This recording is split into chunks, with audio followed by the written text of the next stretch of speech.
What is up, everybody? Welcome back to the channel. On today's episode, kind of just hanging around. I had plans to do some stuff, but family's in town. I'm just hanging out, and we're supposed to be getting some nasty weather next week, and this is really the only spare time I have, which is about an hour and a half to do anything. So I have a couple projects going on outside, and I got my cam kit for the E36.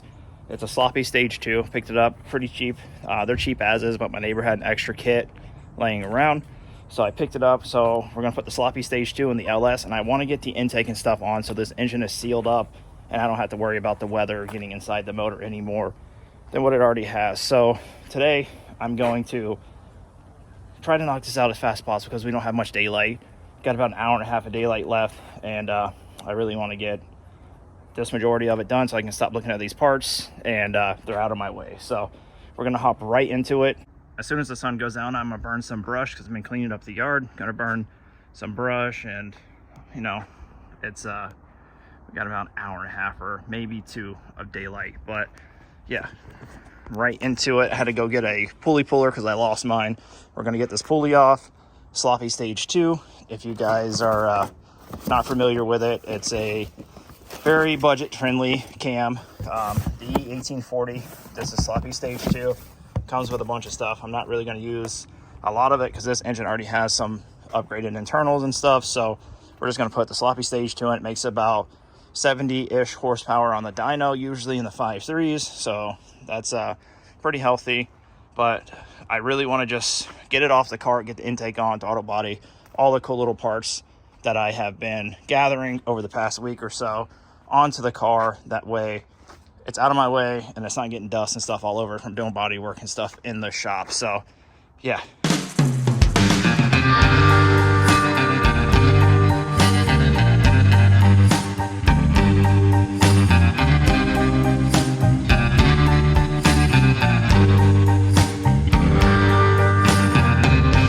I just want to take a second and look at this thing. So this is my first glimpse at inside this 5.3, and obviously it's a 150,000 plus engine. I think he said like 150 or something on the truck, but who knows? It could have been replaced before. This could be 200 plus thousand. Doesn't really matter.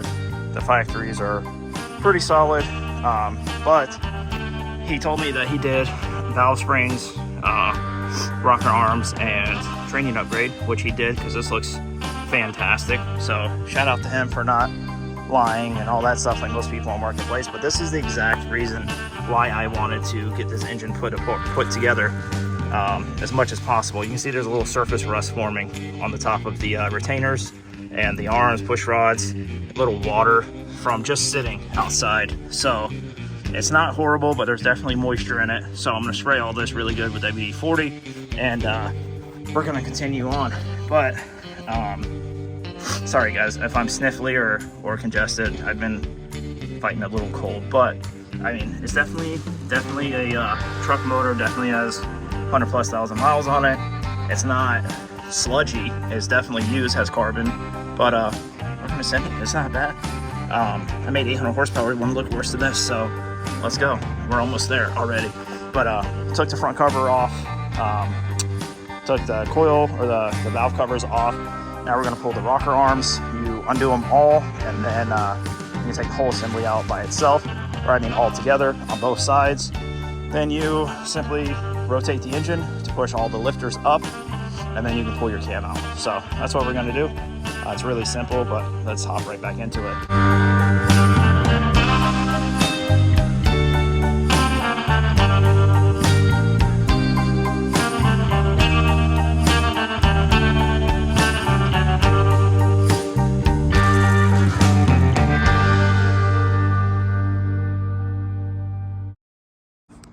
Alright guys, so as you can see, the sun beat my ass today, but it's actually not that late. Let me see. I think it's like 6:45, but it's dark now, wintertime. It's not horrible, but as you guys can see, I literally ran the time lapse until I needed my phone for light, and then I said, screw it, let me go set up a couple lights. So I guess mission successful. I wanted the engine sealed up out of the elements. So we got the sloppy stage 2 cam installed. Checked out the internals, cam bearings and everything looked actually really nice. It's probably the best bearings that I've seen in a used 5.3 that I have personally taken apart. There was no scoring or anything on any of the cam bearings, so I don't know if it was rebuilt at some point or what, but as far as bearings, the cam bearings look great. Lifters, LS7 lifters, those were brand new. Everything came apart and went together really smooth. Valve springs, rockers, push. Oh, I put, so it took me a little bit longer than I expected because I ended up replacing the front seal and the timing cover gasket while I had one in the shop, and that was a little crunchy, so I just did that while I was here and cleaned up the surfaces and whatnot. I did go ahead and put aftermarket push rods in that I had in the shop as well, because the other ones were like super cruddy just from being stock, and instead of cleaning them, I literally just put a new set that I had. Let's see, what else did I do? I don't know. You guys seen most of the process. Oh, I put the so huge shout out to Juice Monkey. My buddy Scotty gave me a Pro Comp aluminum intake. Not the prettiest thing, but I tell you what, it definitely will do the job. I have Aeromotive fuel rails. Scotty gave me as well, 300 cc or 30-pound injector, whatever they are. They equal out, I guess, like 3 or 320 cc injectors. Oh, I put the throttle body on. So like I said, my main goal for today was to just get the cam in because I didn't want it to get damaged, and I was sick of looking at it in the box.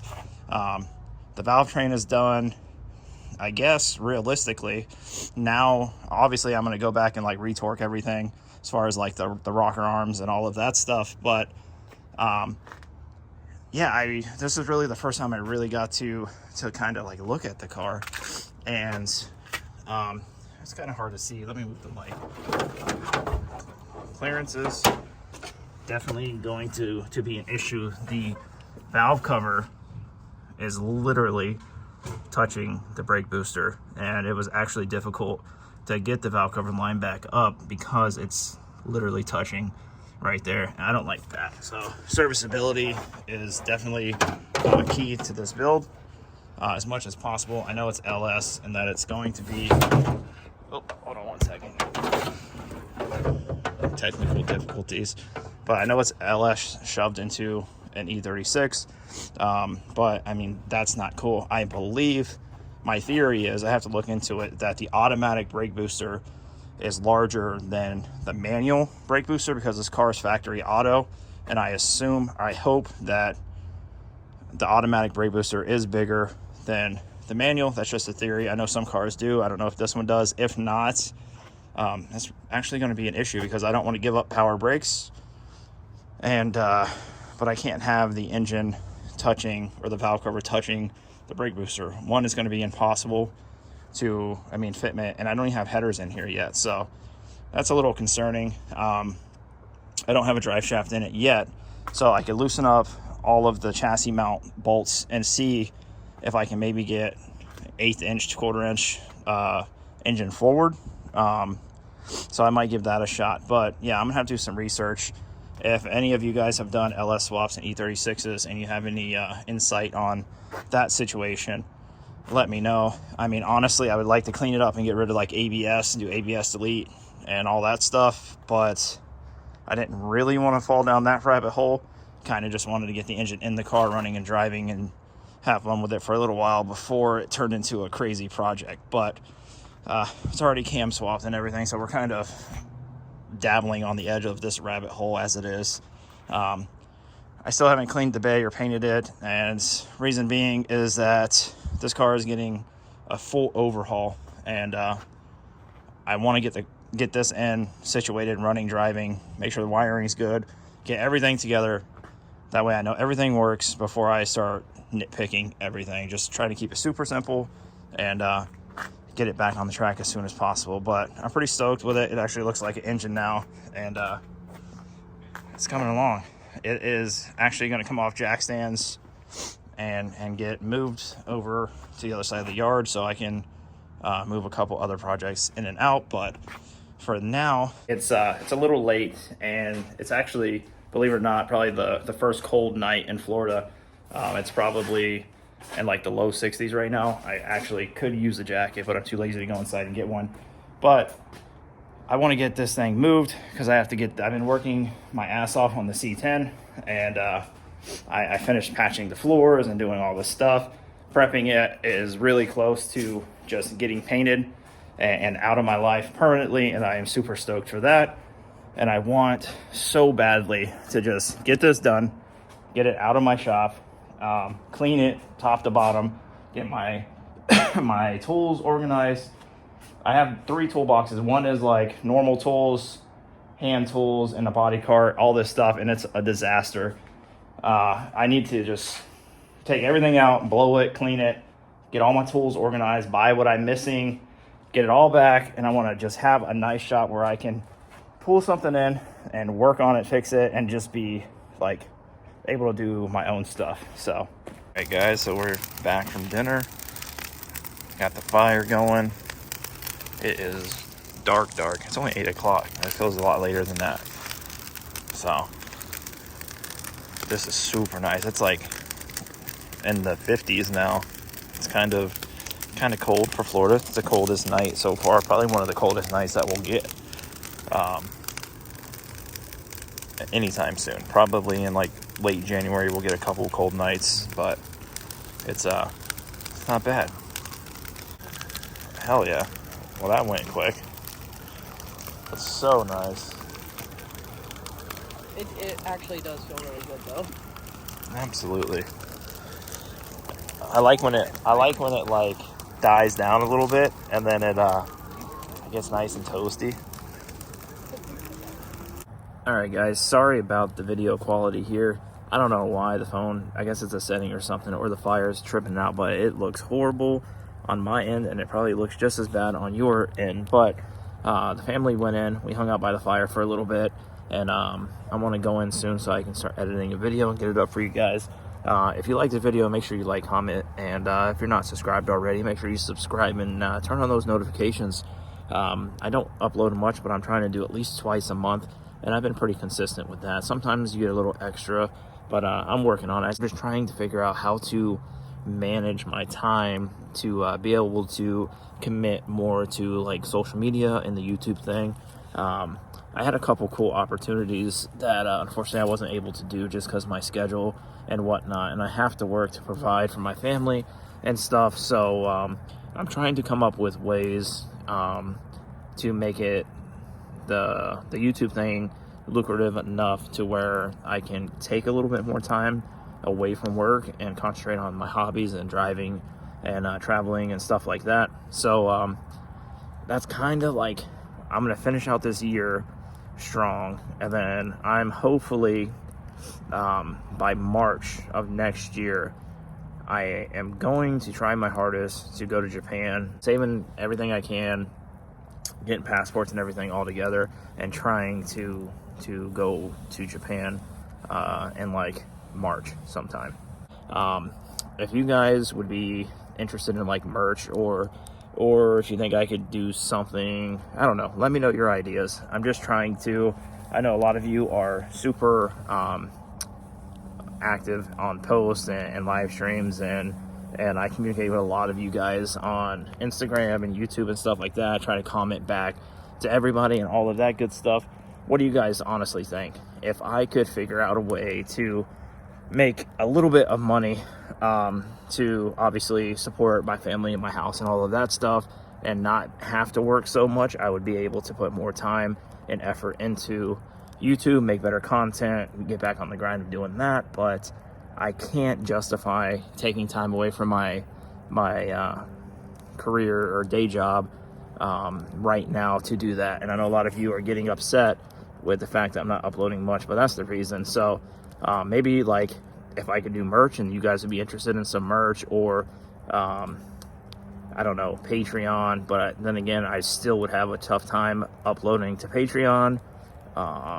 What else could we do?